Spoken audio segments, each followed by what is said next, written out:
Welcome to my YouTube channel English Knowledge 77।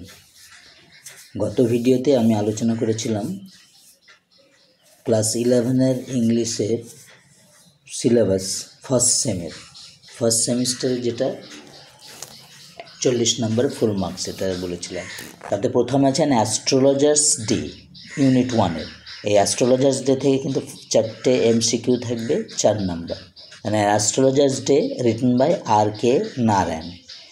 এই R K. নারায়ণের এই অ্যান অ্যাস্ট্রোলজার্স ডে একটা সাসপেন্সফুল শর্ট স্টোরি, আর এটা নেওয়া হয়েছে মালগুড়ি ডেজ থেকে। মালগুড়ি ডে একটা ফিকশনাল টাউন মালগুড়ি, তাকে কেন্দ্র করে যে গল্পগুলো।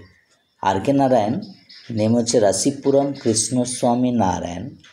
তিনি জন্মগ্রহণ করেন 1906 সালে আর মারা যান 2001-এ। এটা তিনি 2001 মানে খুব বেশি না, 24 বছর আগে মারা গেছেন। যাই হোক, an astrologer's day written by R K. Narayan বলছে পাংচুয়ালি মানে একদম সঠিক সময়ে।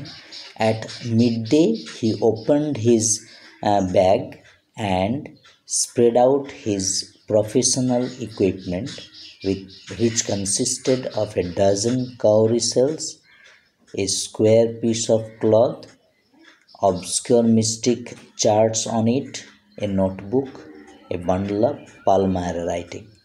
তাহলে এখানে পাংচুয়ালি কথাটার অর্থ হচ্ছে ঠিক সঠিক সময়ে। রোজকার যেমন বসে অ্যাট মিড ডে দুপুরবেলায়, তেমনি তিনি দুপুরবেলায় প্রতিদিনের রুটিন অনুযায়ী তিনি বসেছিলেন, তার ব্যাগটা খুললেন এবং সেখান থেকে তার প্রফেশনাল ইকুইপমেন্টগুলো বার করলেন। তাহলে প্রফেশনাল ইকুইপমেন্টগুলো কী কী? A dozen cowrie shell, a square piece of cloth with obscure mystic charts on it, a notebook and a bundle of Palmyra writing। তাহলে এইগুলো হচ্ছে তার প্রফেশনাল ইকুইপমেন্ট। এই দিয়ে তিনি তার পেশা চালিয়ে যান। তারপর এগুলোর দৌলতে কি তার মধ্যে যেগুলো দুর্বোধ্য চার্ট ছিল অর্থাৎ সেই বোঝে পালমারা রাইটিংগুলো হস্তরেখা সম্পর্কিত যে রাইটিংগুলো, সেই রাইটিংগুলো তার পালমারা রাইটিংয়ের মধ্যে ছিল। আবার সে তার যে বাহ্যিক অ্যাপিয়ারেন্স, সে অ্যাপিয়ারেন্সের মধ্যে তিনি কিন্তু পরিবর্তন ঘটিয়েছিলেন যাতে তার লুকিংটা অ্যাস্ট্রোলজারের মতোই হয়। তাহলে হিজ ফোরহেড মানে তার কপালটা কী ছিল? হিজ ফোরহেড ওয়াজ রেসপ্লেন্ডেন্ট মানে হচ্ছে চমক হওয়া অর্থাৎ ঝকঝক করা। তাহলে তার his forehead was resplendent with sacred ash মানে পবিত্র ছাইটা পবিত্র, সেই পবিত্র ছাই তার কপালে দেওয়া ছিল যার জন্য ঝকঝক করছিল। অ্যান্ড ভার্মিলিয়ন সিঁদুর। And his eyes sparkled with a sharp abnormal gleam, আর তার চোখগুলো ঝলঝল করছিল আর তার তীক্ষ্ণ একটা অস্বাভাবিক Dyuti, which really an outcome of a continual searching look for customers। যেটা অনবরত তার মক্কেলদের খুঁজছিল, কাস্টমারদেরকে খুঁজছিল সেই চোখ দিয়ে। But which his simple clients took to be a prophetic light and felt comforted। আর সেই যেহেতু সেগুলো তার কপালটা রঙিন ছিল, জলজল করছিল তার চোখগুলো, কিন্তু তার সহজ সরল মক্কেলরা সেটাকে ভবিষ্যৎ দৃষ্টি বলে মনে করতো আর আশ্বস্ত হতো, কমফোর্টেড হতো। The power of his eyes was considerably enhanced by their position, placed as they were between the painted forehead and the dark whiskers which streamed down his cheeks. Even a half-wit's eyes would sparkle in such a setting। এখানে বলছে যে তার চোখের যে ক্ষমতা সেটা স্বাভাবিকভাবে বৃদ্ধি পেয়েছিল তার পজিশন অনুযায়ী অর্থাৎ তার স্থান অনুযায়ী। সেটা কি ছিল? তার যে কপাল, পেন্টেড কপাল এবং তার মুছটা গাল বেয়ে নেমে গেছে, সেই গাল বেয়ে নেমে যাওয়া ওই ইন বিটুইন ওই চোখের অবস্থানের ফলে তার চোখের তার এইটাকে বাড়িয়ে দিচ্ছে, চমকটাকে বাড়িয়ে দিচ্ছে। তাহলে যেহেতু সেগুলো তার রঙিন কপাল এবং গালের উপর থেকে নেমে আসা ঘন কালো দাড়ি গোপের মাঝে অবস্থিত ছিল। এরকম অবস্থান থাকে এটা ছিল। এমনকি একজন অল্প বুদ্ধিসম্পন্ন, যেটা হাফ উইটস আইজ বলছে, would sparkle in such setting. আর এরকম অবস্থাতে থাকলে এমনকি একজন অল্প বুদ্ধিসম্পন্ন মানুষের চোখও জল জল করবে, এটাই বলছে। This colours scheme never failed. আর এইটা কখনোই কিন্তু ব্যর্থ হতো না, যে কোনো লোকের দৃষ্টিগোচর হতো। বলছে people were attracted to him as bees are attracted to cosmos or dahlia stalks. এখানে সিমিলি ইউজ করা হয়েছে। সিমিলি হচ্ছে ফিগার্স অফ স্পিচ বা রেটরিক। তাহলে সেই সিমিলি কি, যেমন লাইকা সিমিলিটা বলছে ডালিয়ার বীজের সঙ্গে তুলনা করছে অ্যাস্ট্রোলজারকে।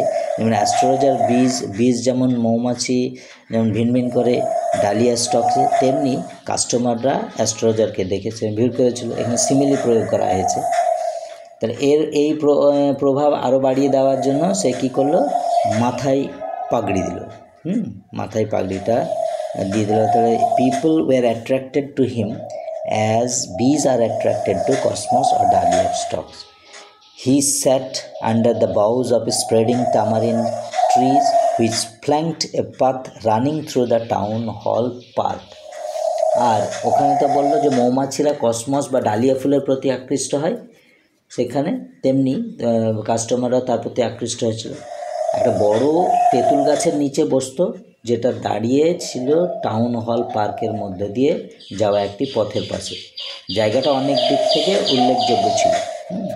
Roways and surging crowd was always moving up and down his narrow and morning till night, একদম সকাল থেকে সন্ধ্যা পর্যন্ত।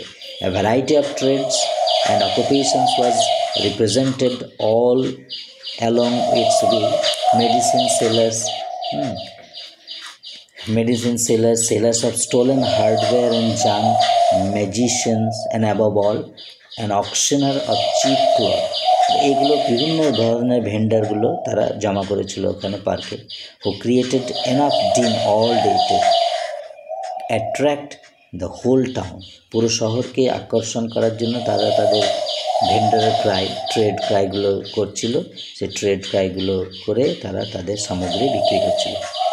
Next to him in vociferousness came a vendor of fried groundnuts who vociferousness means carrying out, crying out, যা চিৎকার করছিল। তাদের যে ব্যবসা ভেন্ডার্সের ক্রাই, সেরকম চিৎকার করছিল তাদের জিনিসপত্রগুলো বিক্রি করার জন্য। এবং প্রত্যেকে একটা করে নাম দিচ্ছিল।